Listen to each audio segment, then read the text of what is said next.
يا الله.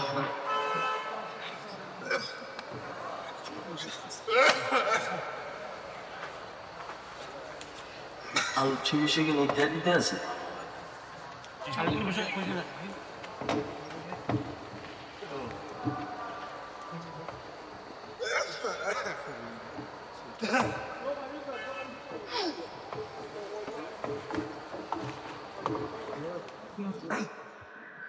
السلام عليكم ورحمة الله وبركاته.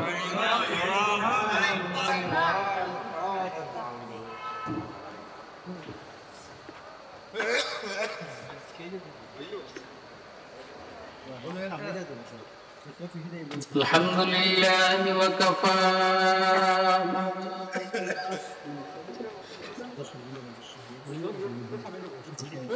والصلاة والسلام على عباده الذين اصطفى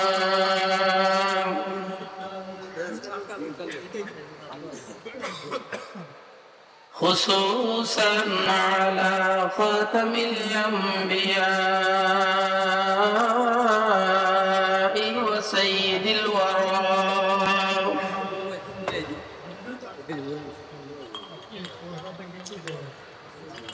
وعلى آله وأصحابه الذين آثروا الهدى على الدجى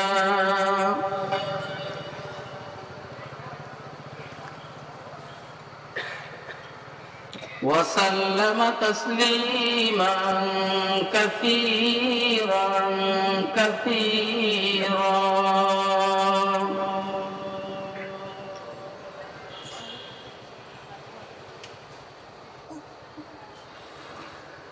أما بعد فأعوذ بالله من الشيطان الرجيم.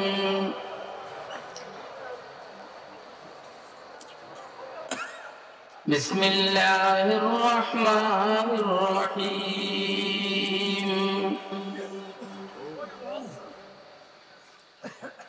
الذين آتيناهم الكتاب يعرفونه كما يعرفون أبناءهم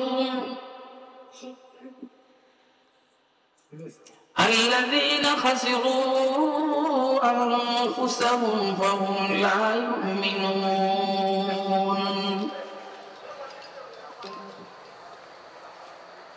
ومن أظلم ممن افترى على الله كذبا أو كذب بآياته إنه لا يفلح الظالمون. ويوم نحشرهم جميعا ثم نقول للذين أشركوا أين شركاؤكم الذين كنتم تزعمون ثم لم تكن فتنتهم إلا أن قالوا والله ربنا ما كنا مشركين.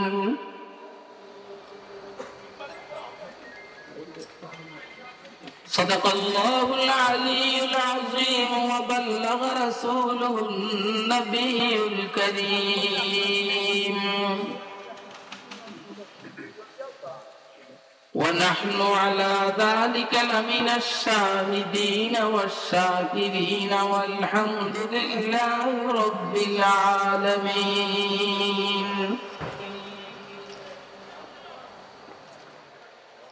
سبحانك لا علم لنا إلا ما علمتنا إنك أنت العليم الحكيم.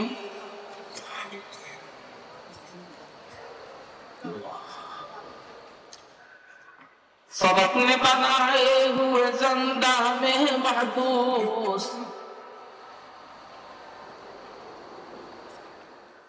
सबक ने बनाए हुए जिंदा में महबूस खावर के सवाबितों के अपरंगत सैयार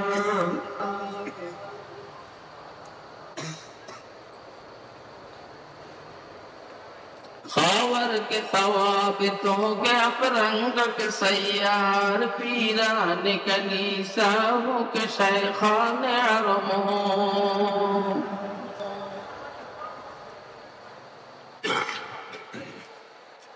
पीरान कलीसा हो के शेखान हरम ने जिद्दत गुफ्तार है ने जिद्दत किरदार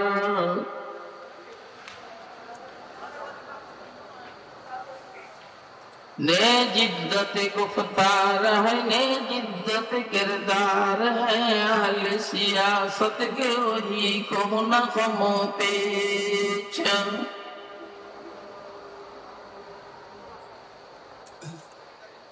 है अहल सियासत के वही को न खमो पेच शायर उसी अफलास तखय्युल में गिरफ्तार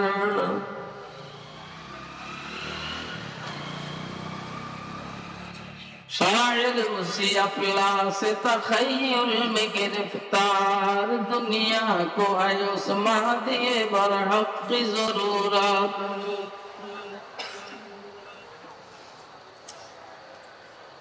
दुनिया को है उस महदी बरहक की जरूरत हो जिसकी नगा ज़लज़ले आलम अफ़कार हो जिसकी नगा ज़लज़ले आलम अफ़कार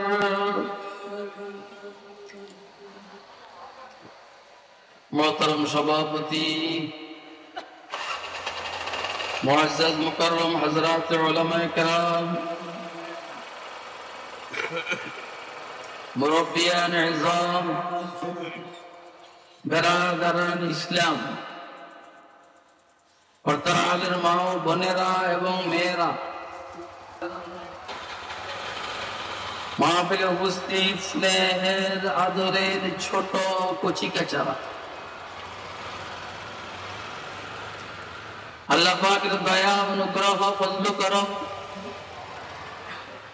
আল্লাহ রাব্বুল আলামিন আমাদেরকে সিলেট ওসমানীনগর মোহাম্মদপুর ইসলামী যুব সংঘের উদ্যোগে আয়োজিত আজকের এই ইসলামী সম্মেলনে রব্বে কারীম আমাদেরকে দ্বীনের নিসবতে दावत तबलीग निस्बते कुरान मजीद एवं सुन्नाह शरीफर निस्बते उम्मतेर उलमाए किरामेर जबाने किछु वाज नसीहत सुनबो एवं बुझबो एवं मानबो इंशाअल्लाह एजন্য রব্বে কারীম আমাদেরকে এখানে আসার বসার তৌফিক দান করেছেন তো আমরা বলিষ্ঠ কণ্ঠে একবার আল্লাহ পাকের শুকর আদায় করি আলহামদুলিল্লাহ আপনারা দীর্ঘক্ষণ থেকে উলামায়ে কেরামের জবানে গুরুত্বপূর্ণ ওয়াজ ও নসিহত শুনে আসতেছিলেন বিভিন্ন বিষয়ের উপর যেই পরিমাণ আল্লাহ আপনাদেরকে শুনাইলেন আমরা আপনারা শুনলাম বুঝে শুনে সিদ্ধান্ত নিয়ে রব্বে কারীম আমাদেরকে আমল করার তৌফিক দান করুন আমিন আমি আপনাদের সামনে কুরআন মাজিদের সূরা আল আনআমের 21 নম্বর 22 নম্বর 20 নম্বর তিনটি আয়াতে শরীফে তেলাওয়াত করেছি আল্লাহ তৌফিক দান করলে আয়াতে শরীফা গুলোকে সামনে নিয়ে কিছু কথা আরজ করার চেষ্টা করব ইনশাআল্লাহ আলোচনা শুরুর আগে একটু বলবো সবাইকে আলোচ্য বিষয় ঠিক করে দেওয়া ঠিক নয় যারা একটু বয়স্ক হয় মুরব্বী হয় এদেরকে আলোচ্য বিষয় ঠিক করে দিলে যারা ঠিক করে দেয় তারা ঠবে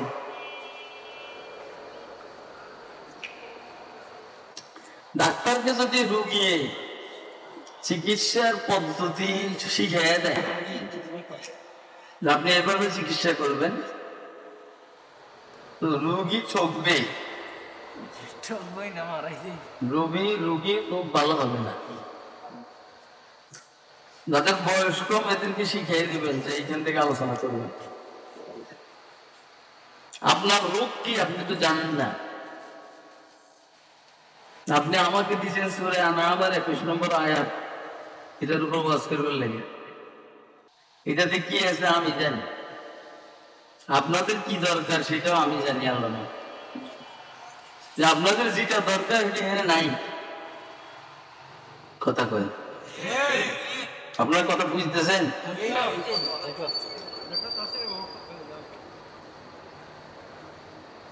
ঠান্ডা মাথায় কথা শুনবেন, জি করেন না, ঠান্ডা মাথায় কথা শুনবেন, বুঝার চেষ্টা করবেন। তাফসীর মাহফিল, ওয়াজ মাহফিলের দ্বারা দুইটা উদ্দেশ্য হয়। একটা উদ্দেশ্য হলো ইলমি একাডেমিক উদ্দেশ্য, জ্ঞান বাড়বে, জ্ঞান, এটা হলো একটা উদ্দেশ্য। আরেকটা হলো আমলের জজবা, আমলের স্পিড। গুনাহ ছাড়তে ভালো লাগে না, বয়ান শুনলে গুনাহ ছাড়তে ভালো লাগে, নেক কাজ করতে ভালো লাগে না, বয়ান শুনলে নেক কাজ করতে ভালো লাগবে। কথা কি মনোযোগ দিয়ে শুনতেছেন? যে লোকটা 1 সেকেন্ডের জন্য অন্যদিকে মনোযোগী হবেন সে আমার কথা বুঝবেন না। এ বড় মেয়া কি দেখলেন, এর কি আমার চাইতে সুন্দর কোনো মানুষ আছে?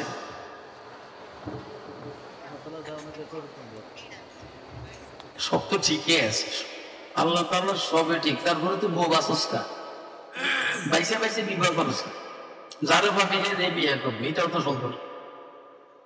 এটা থাপড়ার মতো রেছিলেন বেটা পন্ডিতে দেশ না করে, আল্লাহ তাআলা বানানো সব সুন্দর, তো তুই বউ বাবার বাসস কেন? কথা কয় না, যেটা এলাকার কালী ভুতুম্ব আছে এটা বিবাহ করতে পারছ না, এটা সুন্দর, যদি বিয়ে করো না কেন? আমার শরম পেছে না, শরম পেছে না, কথা বেশি করে শরম পাইতে হয়।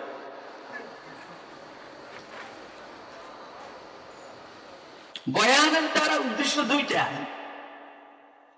একটা হলো একাডেমিক, এলেম বর্ধিত হবে, জ্ঞান বর্ধিত হবে, এটা একটা উদ্দেশ্য না। এখানে আসার পরে কি আপনারা টাকা পাইবেন? হ্যাঁ, উল্টা আমলে দেওয়া লাগবে, খোলামেলা কথা বলো না, কি দিবেন না দিবেন এটা তো চাই না। অনেকে টুকটাক দিয়ে একটা বান্ডিল ভরাই তো 10 টাকা মুহূর্তে পরে কই না কষ্ট পাই, কিছু বললে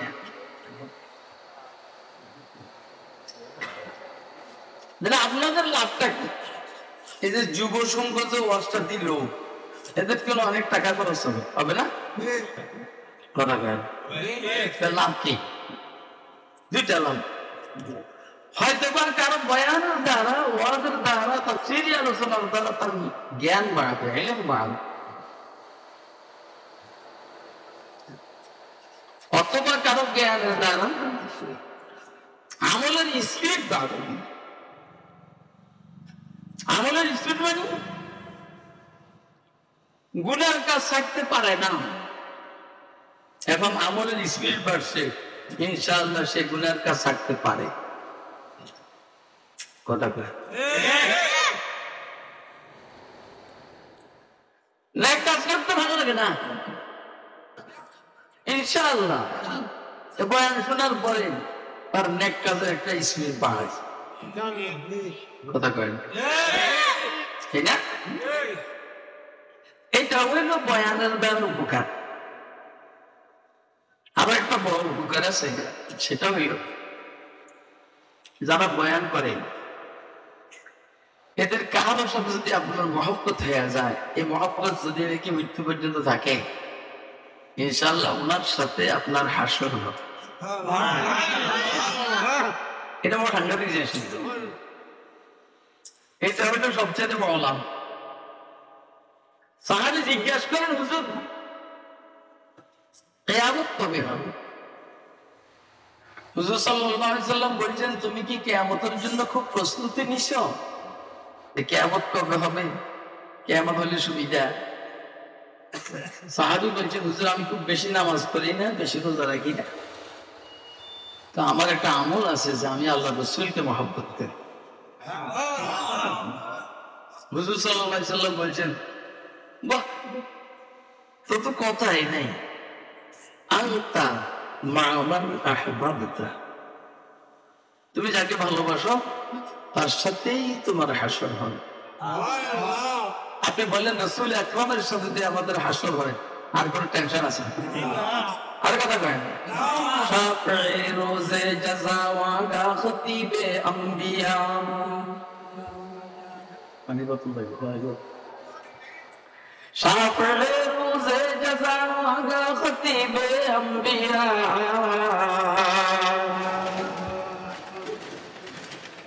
সাহিবে হাউজ লিওয়া জল্লে খুদা রোজে আতীদ, সাহিবে হাউজ লিওয়া জল্লে খুদা রোজে আতীদ। রাসূলের সাথে মহব্বত হবে, ইনশাআল্লাহ কি হবে? দুনিয়াতে তার মানসিকতা চেঞ্জ হয়ে যাবে, সে উল্টাপাল্টা করবে না, আর আখিরাতে রাসূলের সাথে হাসর। ঠিক এটা নেই মানে আল্লাহ ওয়ালা আলিমে দ্বীনের সাথে আমার যে ভালোবাসা মহব্বত হয়ে যায়, জীবনে একটা চেঞ্জ আসবে, আর ওনার সাথে হাসর। তাহলে ইলমে ফায়দা, উপকার, আমলি উপকার। মহব্বত হইলে জান্নাতে একসাথে থাকার উপকার। এগুলো হলো ওয়াজ মাহফিলের দ্বারা লাভ আর ফায়দা। আপনারা যে আলোচ্য বিষয় সবাইকে ভাগ করে দিচ্ছেন, সব ঠিকই আছে। পিতা মাতার অবদ্ধ সন্তানের পরিণাম, সুদ ঘুষ, পর্দা বেপর্দা, জান্নাত জাহান্নাম, গীবতের ভয়াবহ পরিণাম, নামাজের প্রয়োজনীয়তার উপকারিতা, কিয়ামতের ভয়াবহতা, দান খায়রাত ও যাকাতের ফজিলত, ভালোই। আর আমার ব্যাপারে আইসা আয়াত নম্বর 21, আর কোনো কথা নেই। এটা বলা আলোচ্য বিষয় না।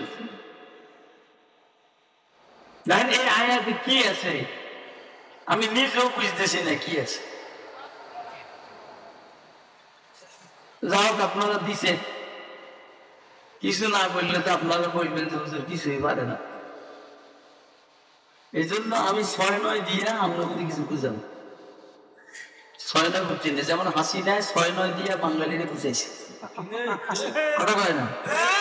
6-9 দিয়ে 17-18 বছর পর্যন্ত হাসিনা বাঙালির বুঝাইছে, বুঝায়নি আর কুলাই নাই। শেষে ছোট ছোট বাচ্চাদের জুতের বাড়ি খাইয়া মতত্যাগের পাশাপাশি দেশ থেকে বাধ্য হয়েছে। আমি যেহেতু ওর আন্ডারের একজন প্রজা ছিলাম 17-18 বছর, আমি এতে কিছু শিখছি না। আমরা করে 6-9 দিয়ে কিছু বুঝাম। আপনারা বলবেন ও কি সুন্দর আলোচনা, আমি জানি কি কল্পনা করছি আমি, বুঝেন এই কথা? ইয়া আল্লাহ, আল আনআম এটা হলো চতুষ্পদ যন্ত্র সূরা। এই সূরার মধ্যে চতুষ্পদ যন্ত্র কিছু আলোচনা আছে। উলাইকা কাল আনআম বাল হুম আযাল। ওয়ালাকাদ যারা'না লিজাহান্নামা